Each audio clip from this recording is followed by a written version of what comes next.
You know, sometimes I look at things in everyday life and my therapist's brain kicks in automatically.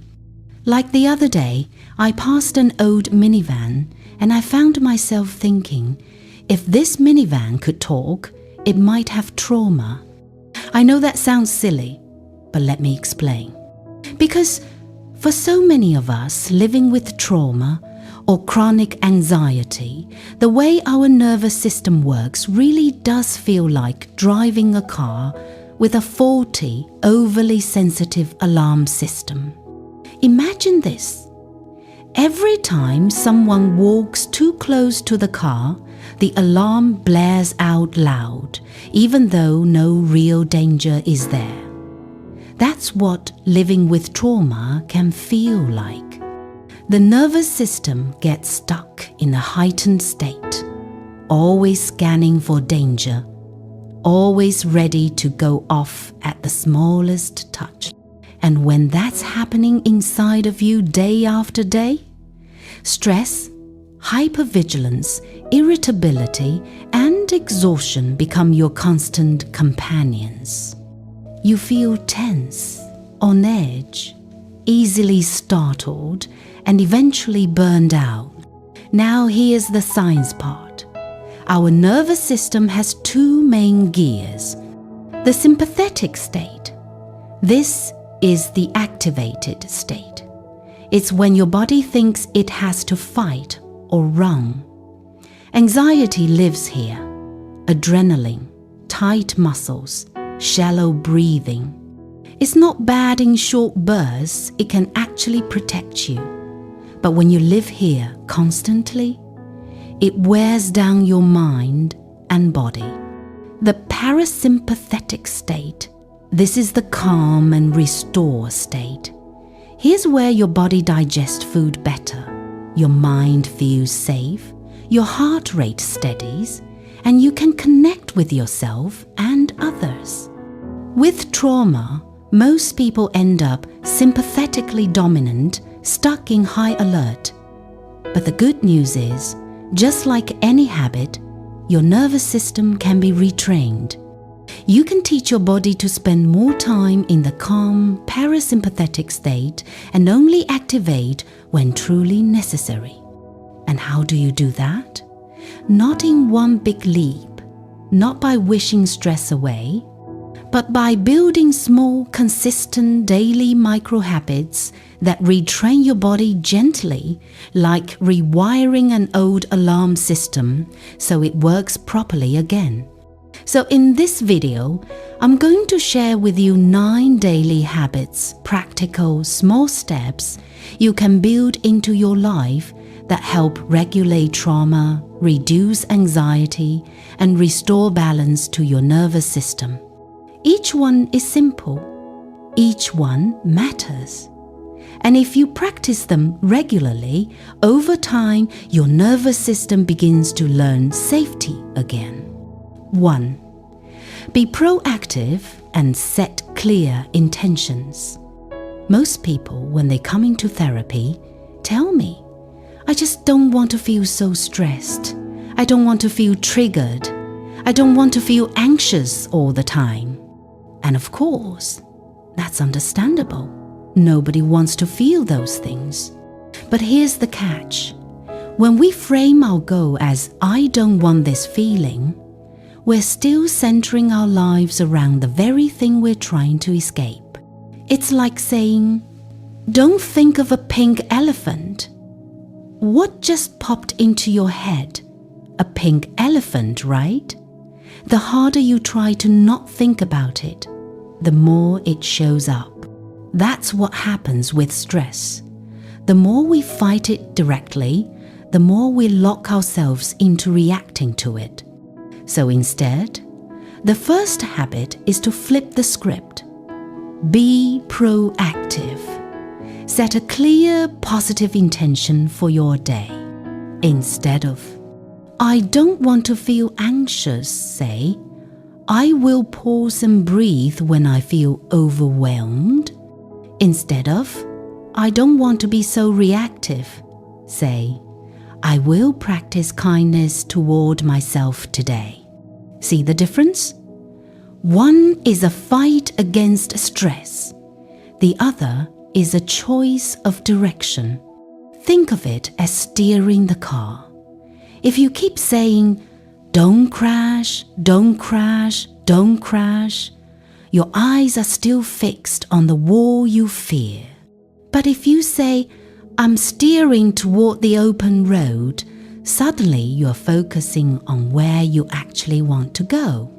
This is what psychologists call approach goals, moving towards something rather than running from something. Approach goals create a sense of empowerment. They give your nervous system a sense of agency instead of helplessness. So tomorrow morning, before the day starts, take just 1 minute. Write down or visualize an intention. Something simple, doable, and forward-moving. Over time, this rewires your nervous system toward self-leadership instead of fear reactivity. 2. Slow down instead of speed up. When anxiety takes over, your whole body wants to rush. You talk faster, walk faster, eat faster, check your emails in jerky little bursts. Without even realizing it, your movements become frantic. And here's the fascinating part. Your body then uses this rushing as evidence that something must be wrong. Why else would I be moving so fast? I must be in danger. That's why slowing down is such a powerful nervous system regulator. Try this experiment. Next time you walk to the kitchen, deliberately take slower steps. Next time you eat, chew more slowly than feels natural. When someone asks you a question, pause for a deep breath before answering. Notice how your nervous system reacts. You're teaching your body, we are safe enough to move with calm. This is what trauma researcher Bessel van der Kolk means when he says the body keeps the score. By changing your body's speed, you send new messages to your brain about safety. You can create pause rituals throughout your day. Before a meeting, 3 slow breaths. Before eating, a quiet moment of gratitude. Before responding to a text, take 5 seconds to soften your jaw. These tiny pauses shift your entire state. 3. Set the tone for the day. Mornings matter more than most of us realize. Cortisol, the body's stress hormone, naturally peaks in the morning. If the first thing you do is jolt awake with a blaring alarm, grab your phone, scroll through news or emails, and gulp down caffeine, you're priming your nervous system for a day of chaos. But if you intentionally set the tone, your body carries that rhythm forward. This doesn't have to be complicated. It could mean waking up a little earlier for 10 minutes of prayer, meditation, or quiet reading. Taking a warm shower while playing calming music. Choosing a nourishing breakfast instead of a sugar and caffeine roller coaster. Think of your morning as tuning an instrument. If you tune a guitar at the start, the music flows all day. If you skip it, everything feels off. 4. Schedule time to rest. One of the most common trauma behaviors I see is filling every single minute with activity. Work, chores, scrolling, distractions. Why? Because slowing down feels dangerous. When you stop, the feelings come up. But here's the truth. Your nervous system cannot heal without rest. Research shows we function best when about 10% of the day, that's roughly 2.5 hours, is devoted to genuine rest. Now, I know what you're thinking. That's impossible. I don't have that kind of time. But think about how much of your day goes into screens, numbing behaviors, or frantic multitasking. Rest doesn't mean laziness. It means moments of true restoration. That might look like sitting on the porch for 10 minutes, watching the sunset, taking a slow walk after lunch, reading with your child, pausing to savor your food instead of rushing through it. Even small pockets of intentional rest signal safety to your nervous system. 5. Check in with yourself. Trauma disconnects you from your own body. You learn to ignore hunger, thirst, fatigue, and even emotions because it once felt safer not to notice. But healing means rebuilding connection. One simple way: set a gentle chime or mindfulness bell on your phone a few times a day. When it rings, pause for 60 seconds.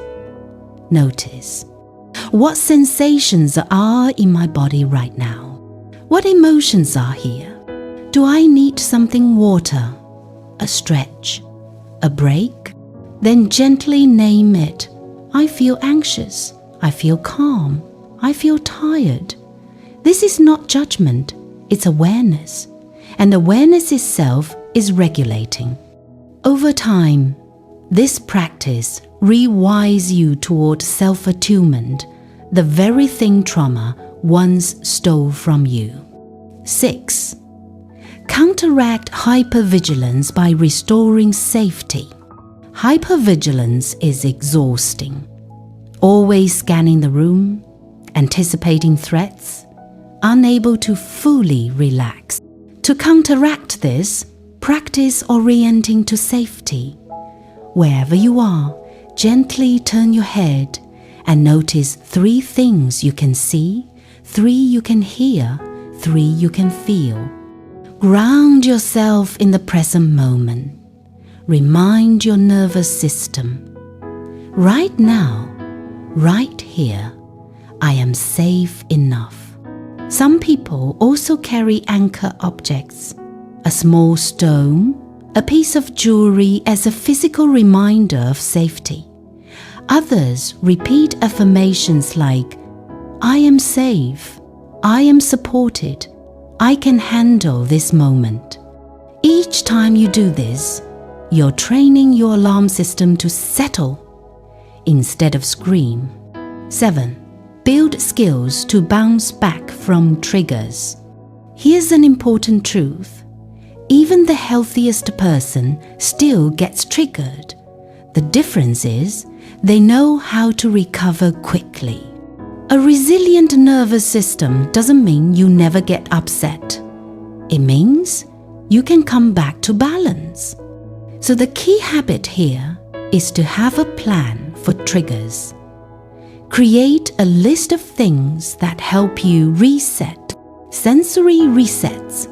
Sipping ice water, washing your face, taking a walk, processing, journaling, voice notes, drawing out the problem on paper. Safety anchors, repeating affirmations, praying, asking a loved one for a hug. Co-regulation is also powerful. When you're upset, being near a safe person, hugging your child, petting your dog, even looking at a comforting photo, all of these calm your nervous system faster. So make your plan before the next trigger hits. That way, when it does, you have a lifeline to grab. 8. Expand your window of tolerance. Sometimes trauma pushes you not into hyper-arousal, but into the opposite, shutdown, low energy, numbness, disconnection. This is the dorsal vagal state. If that's you, The regulating habit is to gently activate your system through movement and play. Dance around the kitchen. Play a silly game with your kids. Try cold water, exposure, or exercise.